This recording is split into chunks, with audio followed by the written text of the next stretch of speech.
There is a whole set of suttas of this. When you come for meditation here, the first thing you do is you learn to sit. You learn to sit peacefully. Why? Because we begin with the body. Right? Here also you begin with the body. Okay? We've got to begin with the body because the body is the first set of distractions we've got to face. Here body means what? Body means eye, ear, nose, tongue, body. Seeing, smelling, tasting, hearing, feeling, touching. Yeah? So why are these 5 physical senses distractions? Because we have to deal with it. The moment you see something, you don't just see something. You evaluate, you value add. Here in meditation, value add is not good. Value add means you project ideas on it. You never see the real thing, you always comment on it. In other words, what we do is create another picture in our mind, not the real thing, but another picture in our mind, and we live by that picture in our mind. It's a projection. And in psychology, you often hear this word projection.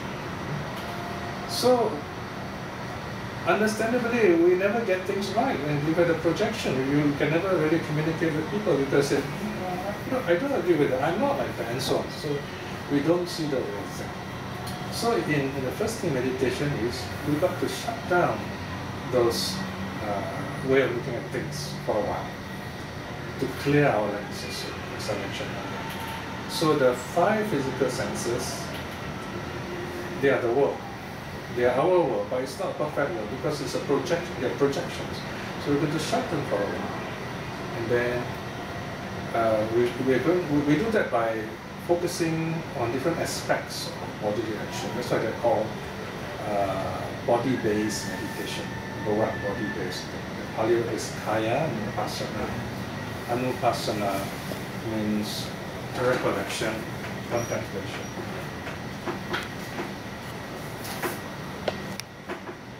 And give me a technical term for this one. Kaya means body, physical body. And then we add the word anupassana.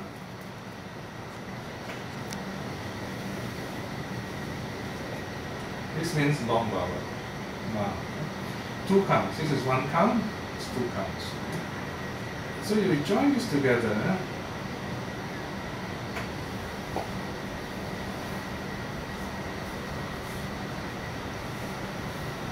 Kaya anupassana. The root word is pas, meaning to see. The ana here means it's a kind of abstract noun, ongoing action of seeing. Okay? Anu means again and again after the object. Okay? In Pali, the prefix are very important. Anupassana is you observe again and again. You keep the observation focused on the body. So that's why we can translate freely in English as body-based meditation. Body-based meditation, you can watch your 4 postures: standing, walking, sitting, lying down. For example, walking meditation. Right? Anything to do with the body. You can watch the processes of the body, the impermanence of the body. You can reflect on the 32 parts of the body. What am I really? I'm nothing but head hair, body hair, nail, fingernail, teeth, skin. So you reflect on your natural composition of your body. There are various reasons for this contemplation. These are all different therapies, if you like. For example, if someone has got very strong desires, they will reflect on the 32 parts of the body. Because sometimes people tend to be attracted to some part of the human body. Nice hair, nice chest, nice fingers, whatever. So the cure here is to reflect. We're nothing but, these are just elements. Head hair, body hair, nail, teeth, skin. Imagine, head hair falling on the ground, you've got to vacuum them, things like that. So these are special reflections of the body to push away this overwhelming power of sensual desire. Sensual desire is negative because it blocks our other aspects of our minds. So we fail to see things more clearly. It's not that sensual desire is bad. When it arises, and then it goes away, fine. But when it doesn't go away, you have a problem. So basically, we must not deal with it. So this meditation helps us to place sensual desire in perspective. Right? So you have various parts of the body you can watch. Even in the death of the body, also very powerful antidote to desire. So these are different methods. Some of them you're not advised to do by yourself, especially on the stages of decay of a corpse that is a bit gruesome. So it might be too strong for some people. Hatred may arise. They may hate this body, which is not good. So the basic tip is, whenever you do something powerful like that, you must finish off with loving kindness to balance up your personality, so to speak.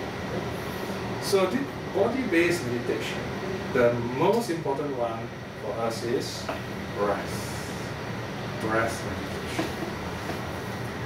And why is that? Number one, we are always breathing, whether we are asleep or awake. It is something unconscious. It is done by the lizard brain, autonomous, right? Autonomic. It goes back. So, second point is breath is a very good indicator of the level of calmness of our body and mind. So the more peaceful your breath is, the more peaceful you are. In other words, the breath is the doorway to your mind. Okay? So you can say something like, here's the breath if you like. So you want to get real focus, go through here. Right? So that's why in breath meditation, we sit down, we meditate, we go on watching the breath. Whenever the mind wanders, we bring it back. And the more we do this, the more calm the breath becomes. Like training a puppy. This puppy is running there, we hold tight to the reins, we hold tight to the leash. This puppy becomes, this dog becomes tame. Same thing we're doing with the breath, with the mind. So we go on watching the breath, mind becomes peaceful, then everything settles more clearly. Right? So that's called samatha.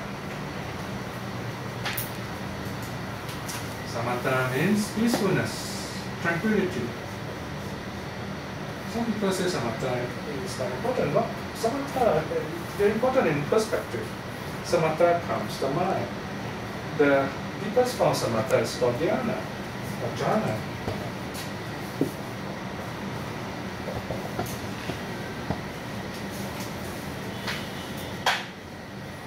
Even here, as you focus the mind, your mind is so focused, you can reach jhana. The question is, what is jhana?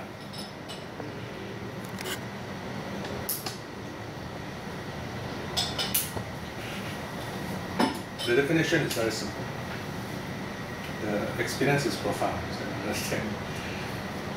Imagine you're seeing, hearing, smelling, tasting, touching. All these senses are at rest, totally shut down. Only your mind is left in meditation. You are conscious, you are aware, but you are not troubled by seeing, smelling, hearing, tasting, touch.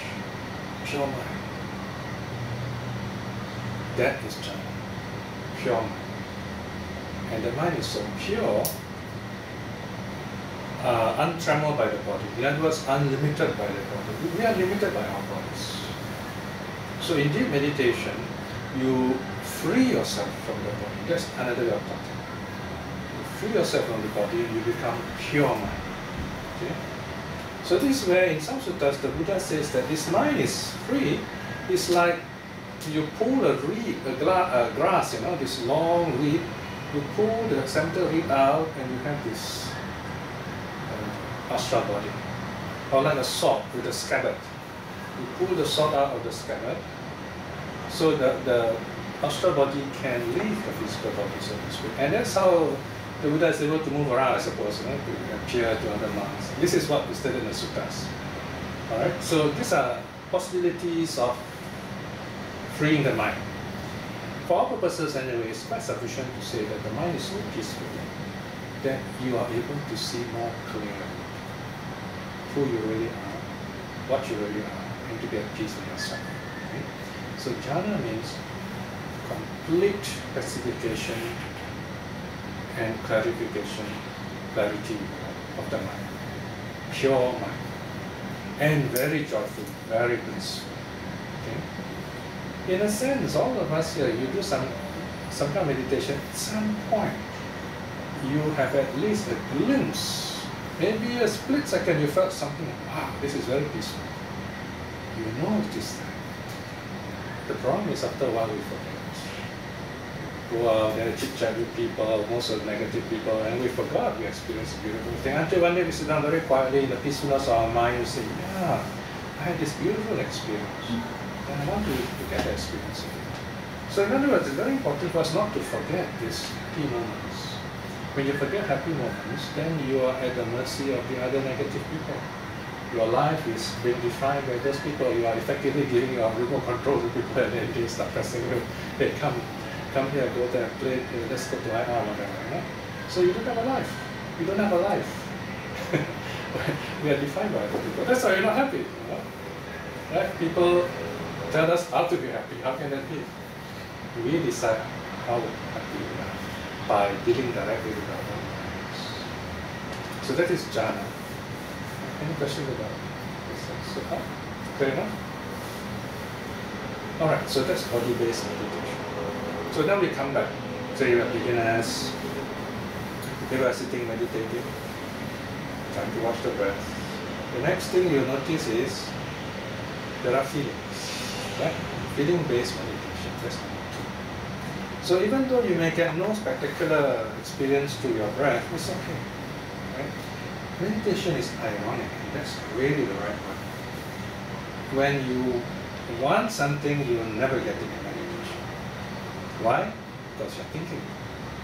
I want to concentrate. I want to concentrate. You're thinking. Don't say it, just concentrate. Okay? So, because when you want it, you won't get it. Because in meditation, first of all, you must let go of the body. Second, you let go of thoughts. Third, you let go of feelings. Right? So we can roughly, kind of stages of letting go. I start from the bottom. Okay, 1, you must let go of the body. Eye, ear, nose, tongue, body. Okay, in other words, you must not be troubled by all these 5 senses for a while. You really want to get focused. And then the mind, you focus on the mind. You find thoughts, right? Thoughts, you deal with thoughts or ideas. At first you use ideas. For example, in loving kindness, may I be well, may I be happy. Oh yeah, one more thing, words. Yeah?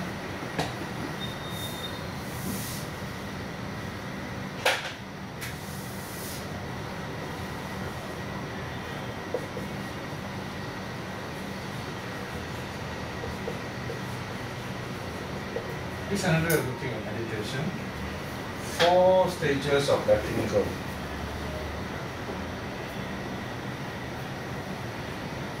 We sit as peacefully as we can so that we are not troubled by the body. It's not that the body is bad, we just do not want to have to deal with too many things. We just let go of the body, let the body be at peace.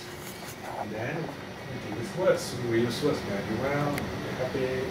And that's to help the mind focus. Push away other unnecessary thoughts.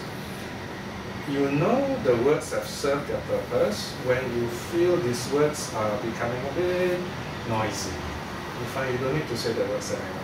Then you don't say the words.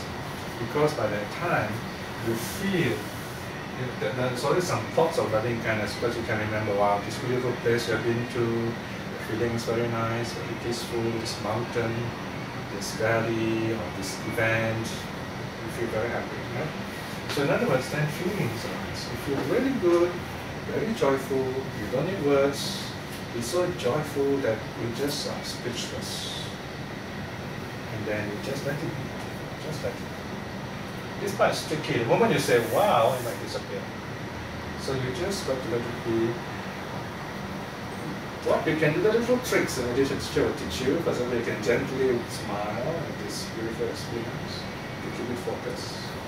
A smile is a very big event when you're meditating, because you are directing this wonderful energy to be happy.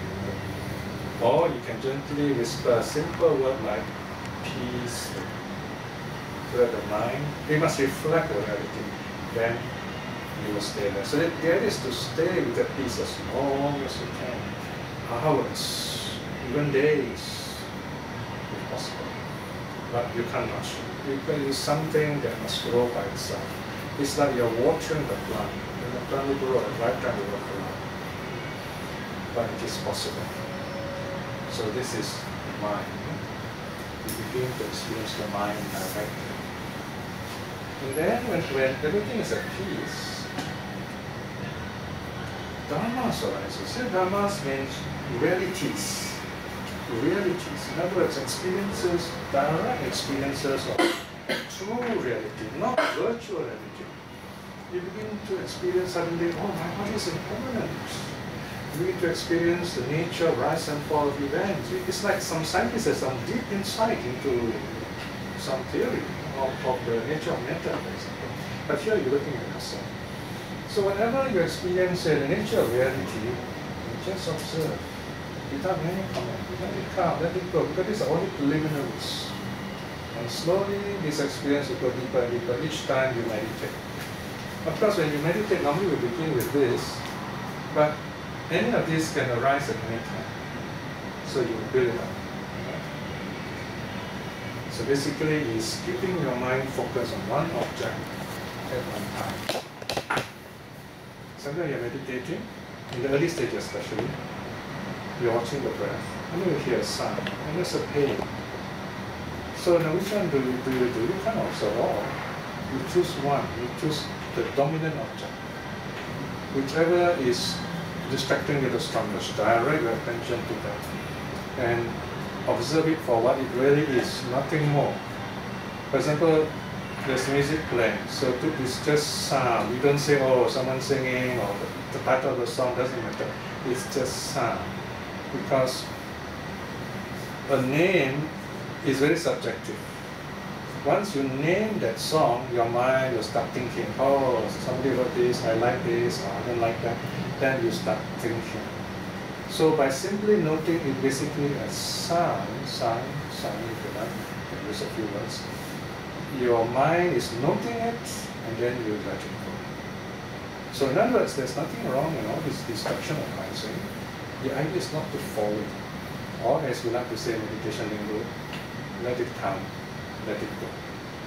Traffic, let it come, let it go. You can't stop thoughts at this point, but you just let it come, let it go. And if you can do that, then you're in such a peace with yourself. When you come out of it, the clarity is so powerful, it lasts for a long time. And the memory is never lost. It will come back, whenever you think of it, the energy is there. It will energize you, it will inspire you to go back to your practice. So it's very important to remember this event. So that's why at the end of the meditation, we have a review here. We just look back at our meditation and just remember the good parts, the happy parts.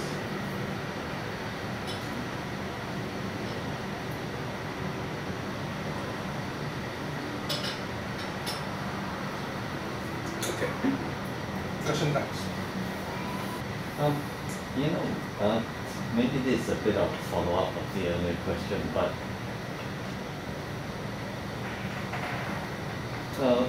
when you think of, as a kid, or for most of my time, when I think of Buddhism, you go to the temple, and then in the typical temples, there are a lot of deities and all that. So, is there any relationship at all between that and Buddhism? Yes. That's the wealth of Buddhism. When something becomes so popular, it also becomes public. I wouldn't use the word publicized, the meaning is different. It's made public, people want to identify with it, but they don't meditate. Because they can't meditate, they don't have the time, so they use images. This is another very interesting area of Buddhism. It's called history of Buddhism. It's a very fascinating, a lot of things to talk about there. Very human side of Buddhism. How did this happen? Culture. Sometimes we call it a acculturation of Buddhism. In other words, the local people convert Buddhism into their own way of life. So it's not the Buddhism of the Buddha anymore. It's the local Buddhism. Okay, so you have Chinese Buddhism, Japanese Buddhism, Thai Buddhism, and so each with their own separate ways. Again, here, whatever you feel at peace with, you can use it without being attached to it. They're all like medicines. You know, I mean, we use medicine when we need it, but we never worship medicine. We don't say, oh, wonderful medicine. We just take it fine. You know? For example, the Chinese, for some reason, love this Kuan Yin image, and not just a Kuan Yin image, a feminine Kuan Yin image. And scholars still scratching their head why China invented female Kuan Yin. It's an interesting question. So basically, I think China, you know, is a very male patriarchal system. So the women unconsciously want to liberate themselves. So when they see Kuan Yin as being compassion, understandably, it is a very powerful image. It is figured as a woman. Right? So that's the simple answer. But there are other issues. So here is where, wherever you go, not necessarily Buddhism. For example, there was a few weeks ago, Christmas, yeah, that's right. Someone was driving me around a highway somewhere in town, and I saw this beautiful mountain of light. So I was telling Anna, you know, this in the car, I said, oh, look at the stupa, you know, it's so bright. Then we came here, it's not stupa, it's Christmas tree. To my friend, I said, no, to me it's the stupa anyway. I mean, no one has the right to tell me what it is. I said it's a stupa. I know it's Christmas tree, but it doesn't look like Christmas tree to me, because in my mind, that shape, it's just like a Buddhist stupa. So what I'm trying to say is people can shape anything they want out there. But you as a Buddhist, you can decide for yourself, what does it mean to you? I see a cross. I tell myself, why can't these people be happy with a cross and don't get so excited about all this pain and so on? Because if you look at the Dhamma Chakra, you know, the Buddhist wheel, it has a cross. This is a Buddhist head profile. You first have a cross, you see, that's the cross. And then you add another cross. It's a double cross. Alright, alright. So, I see a cross, I think of the Dhamma wheel. Sometimes, you know, I go to some temples, so I said to them, I just bow down, and one day this NUS boy told me, you know, that's not a Buddhist temple, it's a Taoist temple. I said, oh, is that so? But you know why I bow down, right? When I bow down, to me, it's a Buddhist temple, because to me, I'm bowing to the Buddha image, which I thought was there. So it doesn't matter if it's a Taoist temple, the person I'm bowing to is the Buddha. It's just like this famous remark by this Sikh, told me an interesting story. The Sikh in India and the Muslim, they were friendly people, and they were arguing. Because the Sikh was sitting down, I don't know where's Qiblat, you know, Qiblat, Mecca direction. You know? So he was sitting with his legs pointing towards Mecca, Qiblat. And the Muslim said, hey, this is wrong, you know, your leg is pointing to the holy city, Mecca. You know? Then the Sikh said, oh, I'm sorry, but then you're putting me in a very difficult position with this, you know, because, you know, to us Sikhs, God is everywhere, you know, so you don't know where to put our feet. So this is where we should not let religion restrict and put us back in this way. That's called ritualism, superstition. All these symbols are meant to free us. All the symbols are meant to help us look within ourselves and discover what true self, so to speak. So we can use all the symbols and reinterpret them to something meaningful to us, that we can be happy and peaceful with. So if you see all those images, you look at them and say, okay, what can I learn from this image? Okay, this image is holding a sword. You can say, oh, the sword means what it cuts through ignorance, or something like that. Okay, we don't have to worship. If you come to my house, I specialize in early Buddhism, Theravada Buddhism, but you come to my house, you see a common image. I'm not too bothered about image. It just happened I got the image when this Japanese teacher left the country, and then he gave me this beautiful kanon, which is originally black, and then somebody can electrolyze it, look a bit yellow. So I have the image. Because people keep asking me Buddha images, I've been giving away all my Buddha images, I've left with that Kuan Yin. So I would have a Kuan Yin image with a picture of Buddha on the side. So, but when I bow down to Kuan Yin, to my mind, it's the Buddha. It's the Buddha that I bow down to. or even if I don't have an image, that's fine with me. So a Buddhist, in other words, is so relaxed and free with these things. So we didn't, this is our rich history. So you go to different countries and all these different traditions. The Korean Buddha looks like Korean, Penang Buddha looks like Penang businessman. You go to China, I don't know, the Buddha looks like Lebanon. So I don't know why they say so much. So they all carved images of German lights and stuff. That's the worldly manifestation, which meditator wouldn't bother to much. You have a question? What about chanting? Is it essential? Okay. Chanting, number one, Pali is something you can chant because there is the words are all measured, long, short, and so on. Not like English. Pali, the sounds are all clear and fixed. In English, sometimes it's like O-U-G-H can be pronounced half a dozen ways. Whereas Pali is always fixed, so you can chant. Chant is halfway between singing and talking. The great thing about chanting is you can remember the words better. For example, before meditation, we chant, we say, Iti-piso, Bhagava, Namo Tassa. Normally, if we do chant, it's good to chant at the start of meditation. Your favorite chanting, not too long, because too long will be too tired to meditate after that. So just enough, something you like, especially something you understand the meaning and it inspires you. So and the sounds, you like the sounds, so you chant, you feel very good. And then you feel peaceful, you must feel peaceful. If you don't feel peaceful, then choose another chant. So remember the purpose. In Buddhism, whatever we do, it must bring us peace of mind. If it doesn't, no need to do it. Simple as that. Right? So if the chanting helps you, how is the chanting to help you? Focus, listen to the sound, try to remember the meaning. You can understand the meaning as you chant, wow, the meaning becomes clear. And as we mature in Buddhism, as we learn more and more of the Buddhist teaching, the meaning becomes clearer and clearer. So one word can have, wow, such deep meanings. So we build it up then. So chanting becomes more. Of course, sometimes chanting also helps. For example, let's say our minds are so upset, worried, or fear, or anger. And when you chant, you feel very peaceful. That also helps. So these are different ways of solving problems of the mind. So you have to know when to use which.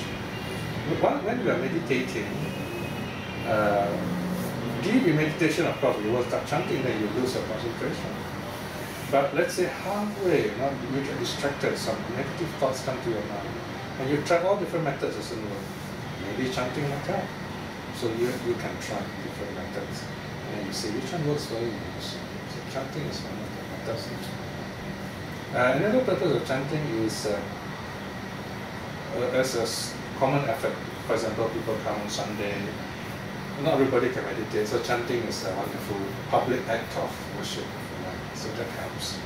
And the chanting should be nice, meaningful, and musical if possible. Unfortunately, Singapore temples are not so musical.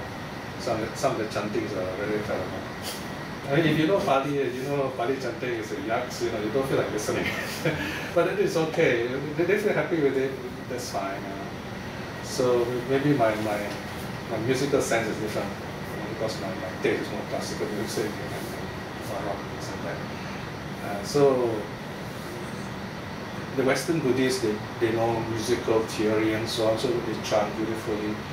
They have another kind of chant called plain song. Now Buddhism is westernized, so they're chanting even the English translation using plain song. Plain song means you use English words and chant. For example, you say something like, in Pali you say Namo Tassa Bhagavato Arahato. So in English, homage to him. So you say something like, homage to him, the Blessed One, the Arahat. That's actually plain song, plain chant, plain song. So Sanskrit is Western temple monastery, very, very beautiful. And occasionally you can hear being used here also. I tried to use it once with my group in Malaysia. Some of the Members complain, "Hey, you're becoming Christian, you don't want, right?" They didn't like it. So we are at the crossroads of culture here. So we have to see how to. Yeah, but some people will chant in Pali, but they don't know what it is. Yeah. It's okay because if you memorize the Pali, then later on you can ask what's the meaning, and then from there you build up the meaning. Either way, like, you can learn the meaning first and then chant, or you learn the chant first and then later find out the meaning. Either way. Or if you don't like chanting, it's okay. You read the suttas and then reflect on the suttas. So there are many different methods of what's called spiritual exercise. You choose the kind that you like. Now there's something called sutta reading. So some of them even took my sutta, they're writing some this kind of very nice voice. Like this particular voice, like some of this CNA newsreader's voice. So they will read it and then you just listen. And after that, you feel very peaceful. You switch off the recorder and then just meditate. So there are many different ways to come. Any other question? You know this thing about rebirth and all that. Rebirth. Okay, the Buddhist has this circle going around, but some other religion people, God, they say that God created the world. So they say if there is a circle, but where is the beginning? All right. Well, scientists will tell you the circle has no beginning. That's why this is a circle. Sometimes these things we need to explain to them a bit more, some detail. So let's say clockwise. So this is a cyclic view of time. And then you have the linear view of time. These are two radical concepts of time. This is the God believers way. This is the most of the Asian philosophies have this kind of concept. So here God creates the world point A and then He destroys the world point B. So we ask these theologians what happened for point A, they say don't ask. What happens at the point B, don't ask. Okay. Just believe, right? So it's not easy it's difficult to defend this one. Actually this line is part of this. See? So here in the Buddhist Asian philosophy we say it's cyclic. Why we say it's cyclic is because we say time has no beginning and no end. Because whatever happens must happen in time. So if you ask when did time begin, it doesn't make sense. Because time is itself a measure of beginning and ending. So this is one concept which is very elusive. In a sense, you might say that the Indians were more profound than the Western philosophers here, because they can talk about the beginningless of things. And this greatest philosopher of the 20th century, Bertrand Russell, I think in his book in his article called "Why I'm Not a Christian," he says something like, the fact that we feel that there must always be a beginning to something is due to the poverty of our philosophy of intelligence. Because the fact that some things may not have a beginning is perfectly logical. Time has no beginning. Ignorance has no beginning. Numbers has no beginning. Can we say when did number one begin? You know? So these are not logical things. So time is not beginning. And you can go deeper. For example, whatever happens must happen in time. Whatever exists can only exist in impermanence. Just reflect on this. Whatever exists must exist in impermanence. To exist means to be impermanent. Otherwise it doesn't make sense. The moment that something exists means it changes. It's so clear, right? Okay, just think, is there anything that exists and doesn't change? Nothing at all. That is why in Buddhism we never talk about eternal God, eternal heaven, or eternal this, eternal that. There's no such thing. If you talk about eternal something, you might as well say it doesn't exist. It's just a way of talking. Maybe you might say samsara is eternal if you like. But that is potentiality. As long as you're ignorant, yeah, get caught in samsara. It goes round and round. This circle is endless, but you can break it. It's possible. You can do an endless loop, but you can stop it. You yourself stop it. So that's why. So to the Buddhists, the idea of God is a logical impossibility and unnecessary. It creates more problems than solve problems. If you look at the world today, all these political problems, people killing each other based on the God idea. Because God ideas are power ideas. Once they believe in God, they start having crazy ideas. Oh, God spoke to me. Oh, God made me do this. And they bomb and kill people like masses, and they say, oh, I'll go to heaven. And all these are wrong ideas. We don't blame God for that, but these people believe in this kind of idea and they think they're empowered by this God. It's a very dangerous idea in that sense. In Buddhism, we say it's all delusion. We don't need this kind of ideas because people do not know how to handle this kind of ideas. Ideas basically are dangerous anyway. I remember as a kid, this was one of the first words I heard from LKY. It says, ideas are dangerous things.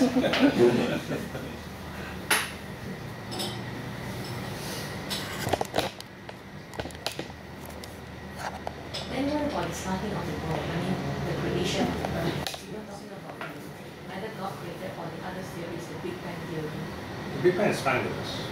Big Bang. In fact, I think it's in this book. Yeah. What page is that? I can't remember. There is a diagram You there. have this book? Yeah. Got that? Yeah. Yes, you know. Everyone, you have? Everyone, does everyone have this book? No, I mean, you have it at home, no? They gave it to you. Okay. I wrote this long ago. Anyway, just study the page, you can look at the detail when you go back. Okay, here, page 161. Chapter 21, there you are. The answer is there. So you go back, you can read this. So it's based on this diagram. So in Buddhism, we talk of the Big Bang, Big Crunch, everything into one. So in a sense, we have no quarrel with the scientists. Yeah, in fact, the more science discovered, the more we say, this is interesting, you know.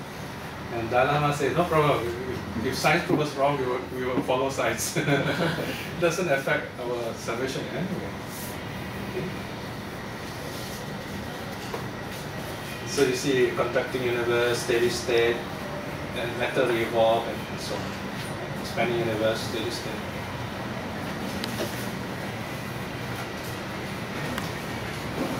Any question?